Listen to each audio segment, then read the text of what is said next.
আসসালামু আলাইকুম প্রিয় দর্শক, অন্য মঞ্চের আলাপচারিতায় আপনাদের সকলকে আমন্ত্রণ জানাচ্ছি। কাজেই ভারত সরকার আওয়ামী লীগের প্রতি আশা ছেড়ে দিয়েছেন, শেখ হাসিনার নেতৃত্বের প্রতি আশা ছেড়ে দিয়েছেন। আওয়ামী লীগ এবং শেখ হাসিনাকে নিয়ে তারা আর ভাবছেন না। এই সমীকরণটা লিখে ফেলা যত সহজ, এই সমীকরণটা মেলানো তত সহজ নয়। কারণ ভারত সরকার এখন পর্যন্ত বাংলাদেশে তাদের জন্য নির্ভরযোগ্য, মানে যারা কিনা বাংলাদেশের সীমান্ত ব্যবহার করে ভারতে আক্রমণকারীদের তৈরি করবেন না, প্রশিক্ষিত করবেন না, কিংবা ভারতের বিচ্ছিন্নতাবাদী গোষ্ঠীগুলোকে বাংলাদেশের সীমান্তে প্রশিক্ষণ দেওয়ার ব্যবস্থা করবেন না, এমন আর কোনো রাজনৈতিক পক্ষর সন্ধান এখনো পান নাই। বাংলাদেশে আওয়ামী লীগের কার্যক্রম নিষিদ্ধ করে সংসদে আইন পাশ করবার পরে বাংলাদেশের কিছু সংবাদ মাধ্যমে ভারত সরকার নাকি কাতারে পাঠিয়ে দিতে চায় শেখ হাসিনাকে, এবং শেখ হাসিনাকে সরিয়ে একটা রিফাইন্ড আওয়ামী লীগ গড়ে তুলতে ভারত সরকার উদ্গ্রীব হয়ে উঠেছে, এমন খবরাখবর প্রকাশিত হতে থাকে। বিশেষভাবে বাংলাদেশের একটি শীর্ষস্থানীয় দৈনিক মানব জমিন, তারা এক দফা খবর ছাপে যে কাতার বা অন্য কোনো দেশে যেতেই রাজি নন শেখ হাসিনা। এরপর সম্প্রতি তারা খবর ছেপেছে যে রিফাইন্ড আওয়ামী লীগেও রাজি নন শেখ হাসিনা, এবং তারপর সামাজিক যোগাযোগ মাধ্যমে দেখা যাচ্ছে যে গত সপ্তাহ খানেক ধরে শেখ হাসিনাকে কি সত্যি ভারত আর রাখতে চাইছে না, ভারত কাতার পাঠিয়ে দিতে চাইছে, এই আলাপটা নানাভাবে দানা বেঁধে উঠেছে।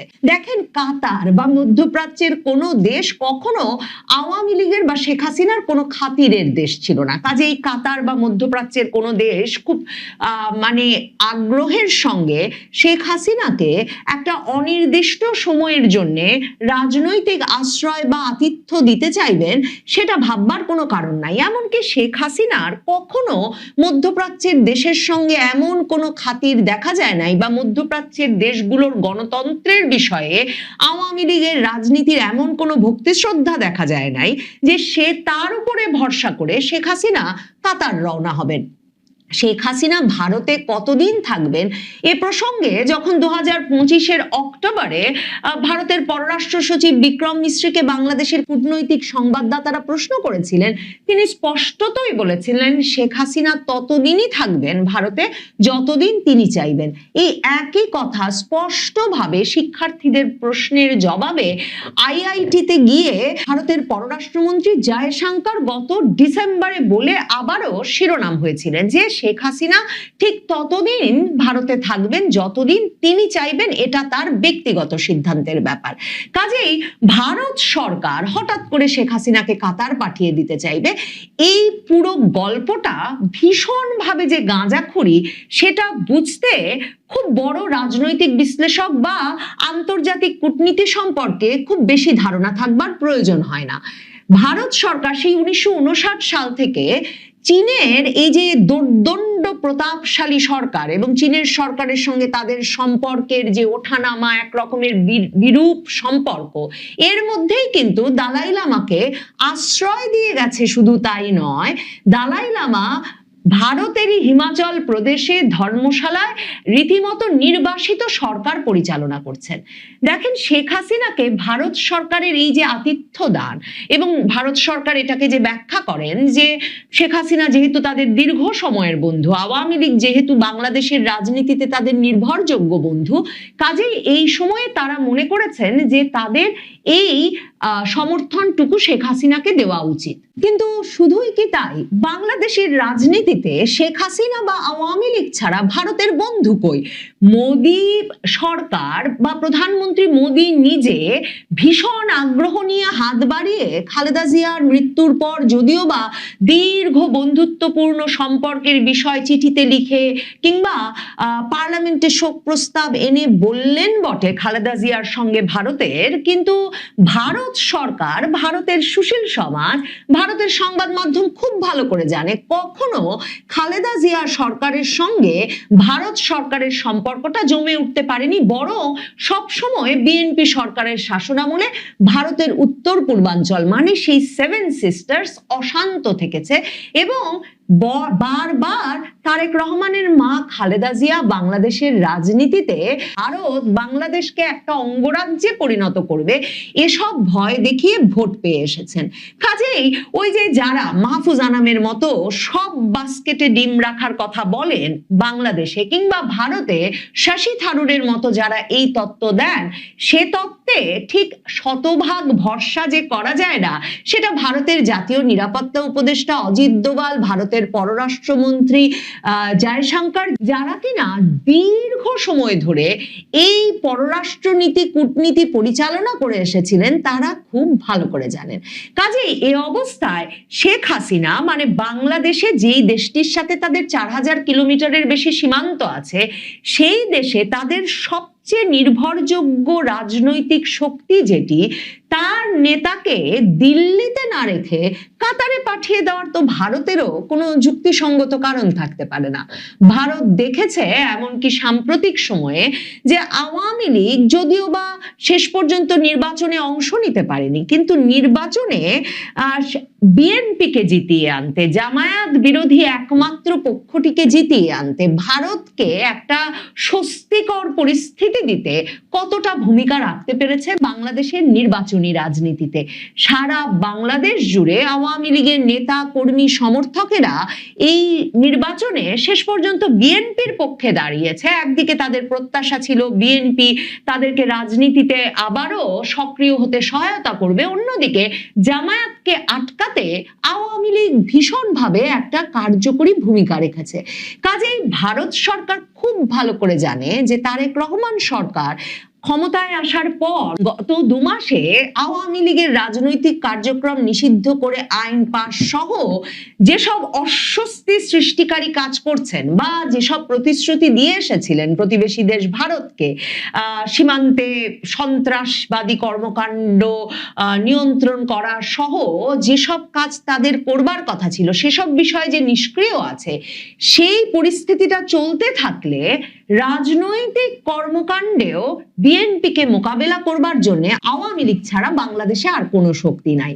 কাজেই আওয়ামী লীগের একমাত্র অবিসংবাদিত নেত্রী শেখ হাসিনাকে ভারত শুধু শুধু জোর করে কাতার পাঠিয়ে দিতে চাইবে সেটা ভাবা মুশকিল।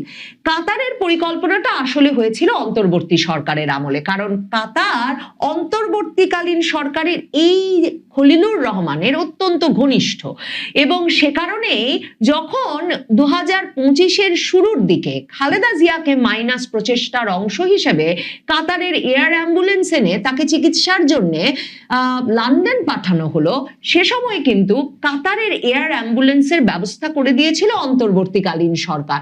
এরপর খালেদা জিয়া একেবারে রাজনীতিতে নিষ্ক্রিয় এবং নিশ্চুপ থাকার শর্তে লন্ডন থেকে আবারও ঢাকায় ফেরেন বটে, কিন্তু মনে করে দেখেন ডিসেম্বরের শুরুতে খালেদা জিয়া যখন এরই মধ্যে লাইফ সাপোর্টে, যে কথা এখনকার মুক্তিযোদ্ধা মন্ত্রী আহমেদ আজম খান সংবাদ মাধ্যমের সামনে এভার কেয়ার হাসপাতালের সামনে দাঁড়িয়ে বলে দিয়েছিলেন, সেই লাইফ সাপোর্টে থাকা খালেদা জিয়াকে কাতার সরিয়ে দিয়ে তারই নেতৃত্বে বিএনপিকে নির্বাচন করানোর যে প্রচেষ্টাটা অন্তর্বর্তীকালীন সরকার নিয়েছিল, যখন কিনা তাদের পরিকল্পনা ছিল তারেক রহমানকে দেশে আসতে না দেওয়া এবং অসুস্থ খালেদা জিয়ার নেতৃত্বে নড়বড়ে একটা বিএনপিকে দিয়ে জামায়াতের মুখোমুখি করে নির্বাচন করানো এবং জামায়াতকে জিতিয়ে আনা, সে সময়ও কিন্তু অন্তর্বর্তীকালীন সরকার কাতারের এয়ার অ্যাম্বুলেন্সের ব্যবস্থা করে ফেলেছিলেন। কাজে এই যে কাতারের সঙ্গে ঘনিষ্ঠতা, সেটা খলিলুর রহমানের, এবং খলিলুর রহমানকে ভারতের জাতীয় নিরাপত্তা উপদেষ্টা অজিত দোভাল নভেম্বরে দিল্লিতে ডেকে বাংলাদেশের কাছে তাদের প্রত্যাশা কি সে সম্পর্কে স্পষ্টভাবে ব্রিফ করার পর দোহার মধ্যস্থতায় আরেক দফা বৈঠকে বসেন, কিন্তু দোহায় নিয়ে গিয়ে নভেম্বরের শেষ দিকে, এবং সে সময় খলিলুর রহমান এই প্রস্তাবটি দিয়েছিলেন যে শেখ হাসিনাকে একরকমের নিউট্রালাইজ করে ফেলতে, মানে শেখ হাসিনা যে রাজনৈতিকভাবে একটা সক্রিয় জীবন যাপন করছেন দিল্লিতে বসে, সেটা বাংলাদেশের জন্য একটা অস্বস্তির কারণ।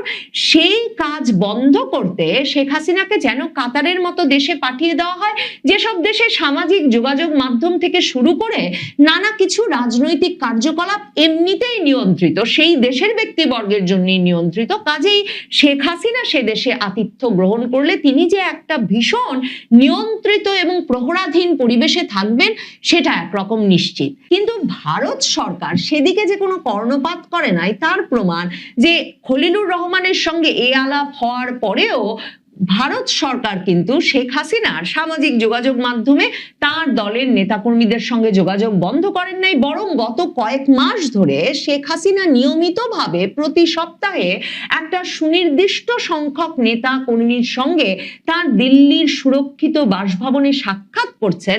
শেখ হাসিনার বোন শেখ রেহানা নিয়মিত আসা যাওয়া করছেন যুক্তরাজ্য থেকে দিল্লি। শেখ হাসিনার পুত্র সজীব ওয়াজেদ জয় ঘুরে এসেছেন এবং মার সাথে সাক্ষাৎ করে এসেছেন। শেখ হাসিনার কন্যা সাইমা ওয়াজেদ পুতুল বেশিরভাগ সময়টাই থাকছেন ভারতের দিল্লিতে এবং মায়ের সঙ্গে অবাধে দেখা করছেন, এবং অনেক সূত্রে খবর পাওয়া যাচ্ছে যে শেখ হাসিনা কন্যা পুতুলও বিভিন্ন রাজনৈতিক কর্মকাণ্ড সক্রিয় করতে নানা রকম ভূমিকা রাখার চেষ্টা করছেন। কাজেই এমন একটা অবাধ পরিবেশ যে শেখ হাসিনার জন্য ভারত সরকার দিল্লিতে তৈরি করে দিয়েছে, তার কারণ নিশ্চিতভাবেই যে শেখ হাসিনার রাজনৈতিক গুরুত্বটা ভারত বোঝে এবং সেটা ভারতের আঞ্চলিক নিরাপত্তা রক্ষায় কিংবা বাংলাদেশের সঙ্গে দর কষাকষিতে কতটা গুরুত্বপূর্ণ ভূমিকা রাখবে সেটাও ভারত বোঝে। মনে রাখতে হবে শুধু শেখ হাসিনা নন, বাংলাদেশ আওয়ামী লীগের শীর্ষ নেতৃত্বের অনেকেই ভারতে আতিথ্য গ্রহণ করেছেন বা ভারতের আশ্রয়ে আছেন এবং সেখানে তারা চিকিৎসা সেবা গ্রহণ করছেন, স্বাভাবিক জীবন যাপন করছেন, এমনকি তাদের পুত্রকন্যাদের লেখাপড়ারও ব্যবস্থা হয়েছে। শুধু তাই নয়, ভারতে বাংলাদেশের সরকারের শীর্ষস্থানীয় কর্মকর্তাদের অনেকে, যাদেরকে আওয়ামী লীগের দোসর হিসেবে চিহ্নিত করে বিপজ্জনক সব মামলায় অভিযুক্ত করা হয়েছে, তাদেরকে আশ্রয় দানের ব্যবস্থা করা হয়েছে। এমনকি সামরিক বাহিনীর জেনারেল পর্যায়ের অনেক কর্মকর্তারা কিভাবে ভারতে সীমান্ত পাড়ি দিয়ে পরিবার সহ চলে গিয়ে সেখানে এখন বাস করছেন সেটা যদি পরিষ্কারভাবে ভাবা যায় তাহলে বুঝতে অসুবিধা হয় না যে ভারত সরকারের ব্যবস্থাপনা ছাড়া ক্যান্টনমেন্টের নজর এড়িয়ে তাদের পক্ষে সীমান্ত পাড়ি দিয়ে যেমন ভারত পর্যন্ত পৌঁছানো অসম্ভব ছিল, তেমনি ভারতে তাদের পক্ষে সরকারের নজরদারি এবং সরকারের সুস্পষ্ট সমর্থন ছাড়া এই উচ্চ পদস্থ জেনারেলদের বসবাসও অসম্ভব ছিল। কাজেই ভারত সরকার আওয়ামী লীগের প্রতি আশা ছেড়ে দিয়েছেন, শেখ হাসিনার নেতৃত্বের প্রতি আশা ছেড়ে দিয়েছেন। আওয়ামী লীগ এবং শেখ হাসিনাকে নিয়ে তারা আর ভাবছেন না। এই সমীকরণটা লিখে ফেলা যত সহজ, এই সমীকরণটা মেলানো তত সহজ নয়। কারণ ভারত সরকার এখন পর্যন্ত বাংলাদেশে তাদের জন্য নির্ভরযোগ্য, মানে যারা কিনা বাংলাদেশের সীমান্ত ব্যবহার করে ভারতে আক্রমণকারীদের তৈরি করবেন না, প্রশিক্ষিত করবেন না, কিংবা ভারতের বিচ্ছিন্নতাবাদী গোষ্ঠীগুলোকে বাংলাদেশের সীমান্তে প্রশিক্ষণ দেওয়ার ব্যবস্থা করবেন না, এমন আর কোনো রাজনৈতিক পক্ষর সন্ধান এখনো পান নাই। তারেক রহমানের উপর ভারত সরকার প্রত্যাশা রেখেছেন, এখনো ভরসা করতে চাইছেন বটে, কিন্তু ভরসা মেলার কোনো নজির এখন পর্যন্ত তারেক রহমান স্থাপন করতে পারেন নাই। ইউনূস বলেছিলেন বাংলাদেশ নাকি পৃথিবীর কাছে যাবে না, পৃথিবী বাংলাদেশের কাছে আসবে, কিন্তু বাস্তবতা যেন ঠিক উল্টো কথা বলছে। ইউনূস আমলে যে দরজাগুলো একে একে বন্ধ হতে শুরু করেছিল, অবৈধ ইউনূস সরকারের বর্ধিত সংস্করণ, তারেক আমলেও সেই চিত্রের খুব একটা হেরফের দেখা যাচ্ছে না। বরং এখন প্রশ্নটা আরো তীক্ষ্ণ হয়ে উঠছে, সরকার পাল্টেছে কিন্তু কেন পাল্টাচ্ছে না বাংলাদেশি পাসপোর্টের প্রতি বিশ্বের দৃষ্টিভঙ্গি? এসব ঘটনায় এগুলোকে আর বিচ্ছিন্ন বলে মনে করার কোনো সুযোগ নেই। যুক্তরাষ্ট্র থেকে বাংলাদেশিদের ফেরত পাঠানোর পর এবার ইতালিও আগামী 20 এপ্রিল 30 বাংলাদেশিকে চার্টার্ড ফ্লাইটে ফেরত পাঠানোর প্রস্তুতি নিয়েছে এবং ইতালি সরকার বাংলাদেশ সরকারকে ইতোমধ্যে চিঠিও দিয়েছে। এটি শুধু 30 জন মানুষের দেশে ফিরে আসার খবর নয়, বরং একটি ভয়াবহ বাস্তবতার ইঙ্গিত দিচ্ছে। আন্তর্জাতিক অভিবাসনের পথে বাংলাদেশিদের প্রতি নজরদারি বেড়েছে, সন্দেহ বেড়েছে, আর ভিসা পাওয়ার শর্ত আগের যে কোনো সময়ের চেয়ে কঠোর হয়েছে। একদিকে অবৈধ অভিবাসন, ভুয়া কাগজপত্র, মানব পাচার এবং আশ্রয় প্রার্থনার অপব্যবহার, অন্যদিকে দীর্ঘ রাজনৈতিক অস্থিরতা, প্রশাসনিক দুর্বলতা এবং কূটনৈতিক অদক্ষতা সব মিলিয়ে আন্তর্জাতিক অঙ্গনে বাংলাদেশি নাগরিকদের প্রতি আস্থার জায়গাটি স্পষ্টভাবেই নড়বড়ে হয়ে গেছে। জুলাই সন্ত্রাসের মাধ্যমে ক্ষমতা দখলের পর থেকে দেশের ভাবমূর্তি আন্তর্জাতিক পরিমণ্ডলে যে ধাক্কা খেয়েছে, সাজানো নির্বাচনে আসা তারেক রহমানের সরকারও সেই ক্ষত সারাতে পারছে বলে মনে হয় না। একই প্রেক্ষাপটে 8ই এপ্রিলের ঘটনাটি অত্যন্ত তাৎপর্যপূর্ণ। কানাডা, অস্ট্রেলিয়া সহ ইউরোপের 13টি দেশ বাংলাদেশি নাগরিকদের ভিসা প্রদানের ক্ষেত্রে নতুন নির্দেশনা দিয়েছে। একই সময়ে অস্ট্রেলিয়া বাংলাদেশকে প্রমাণের স্তর 3 বা সর্বোচ্চ ঝুঁকির তালিকায় অন্তর্ভুক্ত করেছে। অর্থাৎ এখন শুধু শ্রমিক ভিসা নয়, শিক্ষার্থী ভিসাও সন্দেহের চোখে দেখা হচ্ছে। একজন প্রকৃত মেধাবী শিক্ষার্থীও এখন বাড়তি যাচাইয়ের চাপে পড়ছেন, মানে অন্যদের ভুলের মাসুল তাকেও গুনতে হচ্ছে। ব্রিটেনের একের পর এক বিশ্ববিদ্যালয় বাংলাদেশি শিক্ষার্থীদের জন্য দরজা বন্ধ করে দিচ্ছে। ইউনিভার্সিটি অফ উলভারহ্যাম্পটন থেকে শুরু করে অক্সফোর্ড, ব্রুকস পর্যন্ত তালিকাটি দীর্ঘ হচ্ছেই। লন্ডনের মেট্রোপলিটন বিশ্ববিদ্যালয়ের মোট ভিসা প্রত্যাখ্যানের 60% আসছে বাংলাদেশি আবেদনকারীদের কাছ থেকে। 2022 সালে যেখানে 15,000-এর বেশি শিক্ষার্থী যুক্তরাজ্যে গিয়েছিল, 2023 সালে সেই সংখ্যা নেমে এসেছে 9,000-এ। এক বছরেই পতন হয়েছে 29%। 2023 সালে যে সংখ্যা ছিল প্রায় 15,000, 2024 সালে সেই সংখ্যা কত হয়েছে তার কোনো পরিসংখ্যান আসলে নেই। এই পতন শুধু সংখ্যা নয়, এটি আন্তর্জাতিক আস্থার পতনের প্রতীক। যুক্তরাষ্ট্র থেকে গত এক বছরে অন্তত 284 জন বাংলাদেশি ফেরত এসেছেন। অনেকেই ব্রাজিল হয়ে মেক্সিকো সীমান্ত দিয়ে অবৈধভাবে ঢোকার চেষ্টা করছিলেন। এক একজন এই যুক্তরাষ্ট্র যাওয়ার পেছনে খরচ করেছেন 45 থেকে 70 লাখ টাকা পর্যন্ত। পরিবারের জমি বিক্রি হয়েছে, ঋণ নেওয়া হয়েছে, দালালের হাতে জীবন তুলে দেওয়া হয়েছে। শেষ পর্যন্ত সেই মানুষটি ফিরে এসেছে নিঃস্ব হয়ে। অনেককে শিকল এবং ডান্ডা বেরি পরিয়ে অমানবিকভাবে ফেরত পাঠানো হয়েছে। এই ট্র্যাজেডি শুধু ব্যক্তির নয়, একটি দেশের গ্রামীণ অর্থনীতি, পারিবারিক কাঠামো এবং সামাজিক মর্যাদার উপরও বড় আঘাত। ইউরোপের বিভিন্ন দেশ থেকেও গত 8 বছরে প্রায় 4,000 বাংলাদেশি ফেরত এসেছেন। Italy, Cyprus, Romania, Germany, France, Greece, তালিকাটি দীর্ঘ এবং প্রতিটি দেশের নামই বলে দেয় যে সমস্যাটি একক কোনো গন্তব্যে নয়, বরং ইউরোপ জুড়ে বাংলাদেশি অভিবাসনকে ঘিরে একটি কাঠামোগত এবং ধারাবাহিক সংকট তৈরি হয়েছে। শুধু পশ্চিমা বিশ্ব নয়, সাধারণ ভ্রমণ ভিসাতেও একই চিত্র। থাইল্যান্ডে ভিসা পেতে এখন সর্বনিম্ন 45 দিন অপেক্ষা করতে হচ্ছে। ভারত, ইউএই, কাতার, ওমান, সৌদি আরব, ভিয়েতনাম সহ বহু দেশে ভিসা জটিলতার বেড়েছে। সিঙ্গাপুর এবং মালয়েশিয়ার ভিসার অনুপাত কমেছে। ইন্দোনেশিয়া ফি অস্বাভাবিক হারে বাড়িয়েছে। শ্রীলঙ্কার এই ভিসাও এখন অপেক্ষা করতে হচ্ছে 2-3 দিন। অর্থাৎ আপনি ছাত্র, শ্রমিক, পর্যটক বা চিকিৎসা বা ব্যবসায়ী, যে কারণেই হোক না কেন, বাংলাদেশি পাসপোর্ট এখন সর্বত্র অতিরিক্ত সন্দেহের কারণ হয়ে দাঁড়িয়েছে। মেধাবী শিক্ষার্থীরা স্কলারশিপ পেয়েও কেবল ভিসা জটিলতার কারণে হাঙ্গেরি বা যুক্তরাষ্ট্র পাড়ি দিতে পারছেন না। শামীম হাসান দম্পতির মতো অনেকেই থাইল্যান্ডে নববর্ষ কাটানোর স্বপ্ন বুকে নিয়ে পাসপোর্ট জমা দিয়ে মাসের পর মাস অপেক্ষায় কাটাচ্ছেন। এর সঙ্গে যোগ হয়েছে মধ্যপ্রাচ্যের অনিশ্চয়তা। বাংলাদেশের বৈদেশিক শ্রমবাজারের বিশাল অংশ সৌদি আরব এবং জিসিসি ভুক্ত দেশগুলোর উপর নির্ভরশীল। এই 6টি দেশে বর্তমানে প্রায় 45 লাখ বাংলাদেশি কর্মরত রয়েছেন এবং দেশের মোট রেমিটেন্সের 45% বেশি আসে এই অঞ্চল থেকে। ইরানকে কেন্দ্র করে যুদ্ধ পরিস্থিতি আরো জটিল হলে সেখানে কর্মসংস্থান ধীরে ধীরে সংকুচিত হয়ে আসবে এবং তার ফলে বাংলাদেশের অর্থনীতিতে সরাসরি ধাক্কা আসবে। ইউরোপ আমেরিকার দরজা যখন কঠিন, মধ্যপ্রাচ্যেও যখন অনিশ্চয়তা, তখন বাংলাদেশের শ্রমবাজার পড়ছে বহুমুখী চাপে। নতুন কর্মী পাঠানো কঠিন হচ্ছে, আর যারা ফিরছেন তাদের পুনর্বাসনও হয়ে উঠছে বড় চ্যালেঞ্জ। এখানে সবচেয়ে কঠিন প্রশ্নটি আপনি সামনে আনতে পারেন। ইউনূসের নেতৃত্বে গঠিত অবৈধ সরকার যে আন্তর্জাতিক আস্থার সংকট তৈরি করে গেছে, তারেক সরকার কি সেই সংকট কাটাতে পারছে? উত্তরটা পরিষ্কার, পারছে না। কারণ এই সরকার নিজেই সেই একই বিদেশি মদতপুষ্ট রাজনৈতিক ধারার ফসল। জুলাই সন্ত্রাসের হাত ধরে আসা ইউনূস সরকারের বর্ধিত সংস্করণ হিসাবে প্রতিষ্ঠিত তারেকের আমলে রাষ্ট্রের বিশ্বাসযোগ্যতা পুনরুদ্ধারের কোনো কার্যকর উদ্যোগ আসলে দেখা যাচ্ছে না।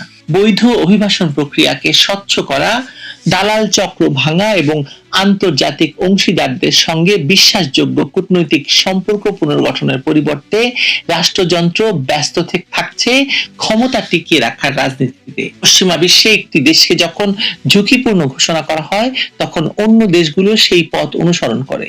এই ডমিনো ইফেক্ট বাংলাদেশের ক্ষেত্রে এখন দৃশ্যমান বাস্তবতা। সব মিলিয়ে এটি কেবল একটি ভিসা সমস্যা নয়, এটি একযোগে শ্রমবাজার, শিক্ষা, কূটনীতি, রেমিটেন্স এবং রাষ্ট্রের বৈশ্বিক অবস্থানের সংকট। 20 এপ্রিল ইতালি থেকে 30 বাংলাদেশিকে ফেরত পাঠানোর ঘটনা সেই বৃহত্তর সংকটের সর্বশেষ দৃশ্যমান প্রকাশ মাত্র।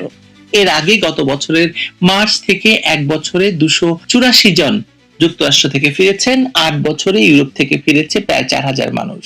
আরো লাখো কর্মী যখন মধ্যপ্রাচ্যে অনিশ্চিত ভবিষ্যতের মুখে দাঁড়িয়ে আছেন, তখন দেশের ভেতরে রাষ্ট্র পরিচালনার যে অদক্ষতা, জবাবদিহিহীনতা যা চলছে তা পরিস্থিতিকে আরো জটিল করছে। সরকার বদলেছে, ইউনূস গেছেন, তারেক এসেছেন, কিন্তু বিদেশের দরজা এখনো পুরোপুরি খুলছে না। বরং মনে হচ্ছে বিদেশি মদদে প্রতিষ্ঠিত একটি সরকারের পক্ষে বিদেশের বন্ধ দরজা খোলার কূটনৈতিক সামর্থ্য বা সদিচ্ছা কোনোটি নেই তারেক রহমানের সরকারে। বিশেষ করে নুরুল হক নুরুর মতো একজন প্রবাসী কল্যাণ মন্ত্রীকে দিয়ে আমার মনে হয় না যে বাংলাদেশ আসলে খুব বিরাট কিছু করতে পারবে, শ্রমবাজার উন্মুক্ত করতে পারবে বা কিছু একটা করতে পারবে। ব্যবসা হয়তো হবে কিছু কিছু প্রতিষ্ঠানের, আব্দুল্লাহ আল মিন্টুর ব্যবসা হতে পারে। এবং সবচাইতে বড় কথা, বাংলাদেশে জঙ্গিবাদের যে ভয়াবহ উত্থান হয়েছে সেই ভয়ে পশ্চিমা বিশ্ব যেভাবে ভীত হয়ে পড়েছে বাংলাদেশি ছাত্রছাত্রীদেরকে নিয়ে, তারপরে বাংলাদেশিদের পক্ষে ভিসা আশা করাটা তো আসলে একটা সমস্যাই বটে। ভালো থাকবেন।